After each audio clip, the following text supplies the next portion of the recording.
बिस्मिल्लाहिर्रहमानिर्रहीम अस्सलाम वालेकुम। अल्लाह ताला से दुआ है कि अल्लाह ताला आपके रिज़्क़ में कुशादगी करे। आज मैं बनाने जा रही हूँ बहुत ही मज़ेदार सा केक, इतना सॉफ्ट और सिर्फ 2 अंडों के साथ, और इतना मज़े का बनता है, इतना बजट फ्रेंडली केक है और इतना बड़ा केक बनता है कि आप खुद से हैरान हो जाएंगे।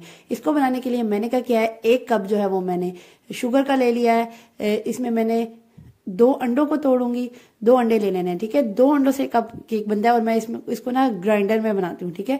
ग्राइंडर में बनाए, पहले मैं इसको बीटर में करती होती थी, वो इतना लंबा करना पड़ता था, बहुत ही डिफिकल्ट काम था। तो मैंने क्या किया, अब ये रेसिपी को, ये देखें, आपको दिखाते दिखाते उल्टा काम होगा, थोड़ा सा ऑयल थोड़ा सा गिर गया, लेकिन कोई मसला नहीं है। इसको आपने क्या करना है, ऑयल को दिखा देना है। आपको दिखाना भी तो जरूरी है ना। उस टाइम मेरा माइंड में ये नहीं आया कि मैं आपको फ्रंट से दिखा दूं, बस मैं बनाने लगी थी तो इस तरह से आपको दिखा रही थी। 1 कप इसमें शुगर का चला गया है, 2 अंडे चले गए हैं, हाफ कप जो है वो मैंने इसमें ऑयल का ऐड कर दिया है। 1 to 2 ड्रॉप्स कहते हैं, लेकिन जो है ना पाकिस्तान में इतनी अच्छी चीजें नहीं होती, तो मैंने क्या किया, 1 टीस्पून ही इसमें ना वनीला एसेंस ऐड कर दिया, ठीक है।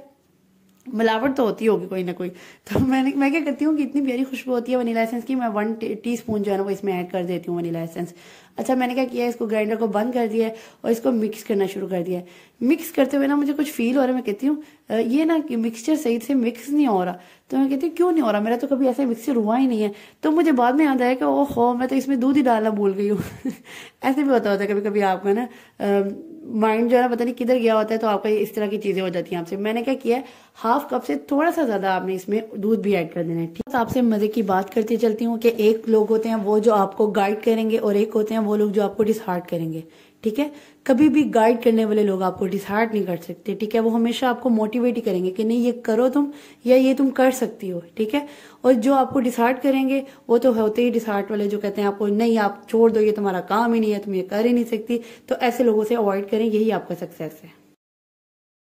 अब मैंने क्या किया है, ड्राई मिक्सचर को ऐड करना शुरू कर दी हूँ। ये आपने सेपरेट करना है, ये मैं सेपरेट करती हूँ, ऐसे करती हूँ, ठीक है। आप भी ऐसे कर लीजिएगा। मैंने क्या किया, 1 कप मैंने मैदा जो है ना ये स्टेन कर लिया हुआ था। स्टेन करने के बाद मैंने क्या किया, एक बाउल ले लिया।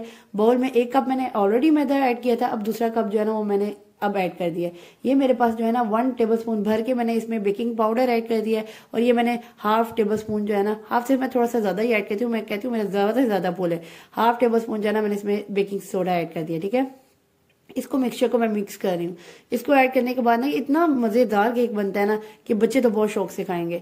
तो ये मिक्सचर जो है ना वो मैंने जो ग्राइंड किया वो मिक्सचर जो है ना वो मैंने ऐसे ऐसे इसमें डालना, हाफ पहले ऐड कर दूंगी और थोड़ा सा मिक्स करूंगी, हाफ जो है ना वो मैं बाद में ऐड करूंगी। अच्छा, इस स्पैचुला से बेहतर है आप विस्क ले लें। विस्क से तो इतना सेकंडों में ये मिक्सचर बन जाता है ना, आपको इतना लंबा बीटर से अब बीट करने की जरूरत नहीं है। वो बहुत पुराने तरीके थे, वो मैं पहले बहुत करती थी।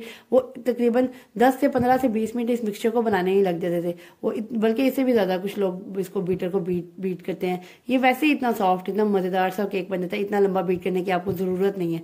बस ये मैं स्पैचुला से मिक्स कर रही हूँ। ये मैं अगर आपको बता रही हूँ कि अगर वो विस्क होता है ना वो और आसानी हो जाती है मुझे मिक्स करने पे। अच्छा, ये मैंने अभी थोड़ा बैटर डाला है, ठीक है। बाकी मिक्सचर जो बैटर जो है ना वो मैं बाद में ऐड कर रही हूँ।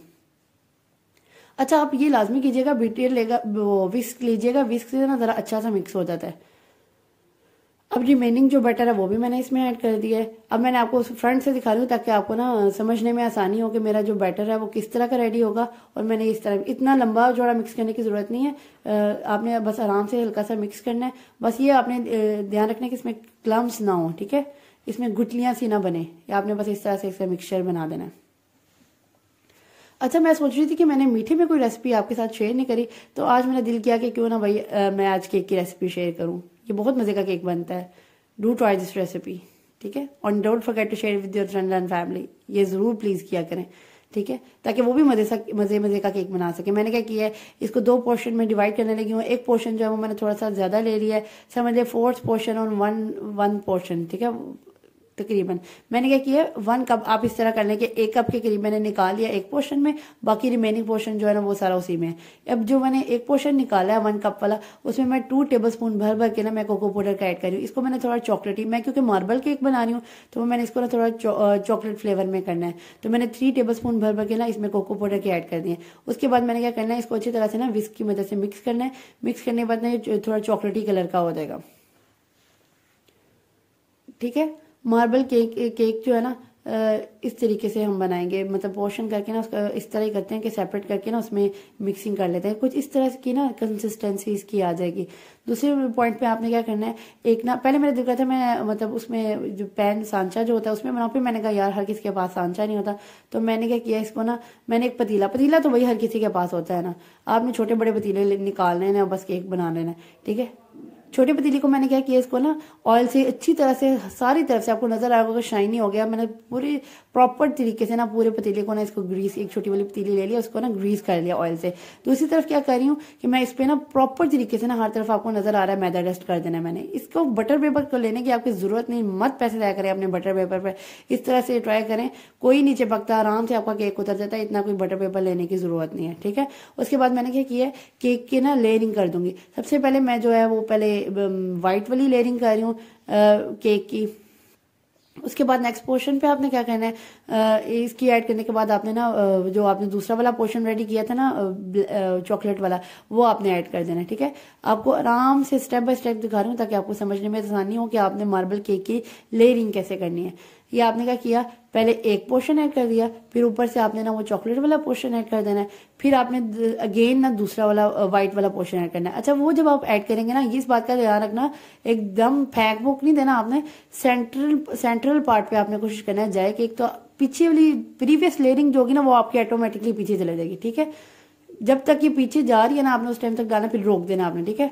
इतना ना डाल दीजिएगा कि वो सारी उसकी लेयरिंग ही खत्म हो जाए, ठीक है। इस रेसिपी को आप साथ साथ नोट किया करें, फॉलो भी किया करें। देखिए सेंटर में जाकर मैं डाल रही हूँ ताकि वो ना उसकी लेयरिंग भी अच्छी बने। अगर थोड़ा सा इधर उधर हिल गया तो इतना परेशान होने की जरूरत नहीं, कोई मसला नहीं है।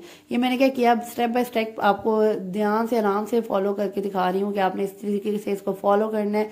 ये देखिए अब मैंने क्या किया,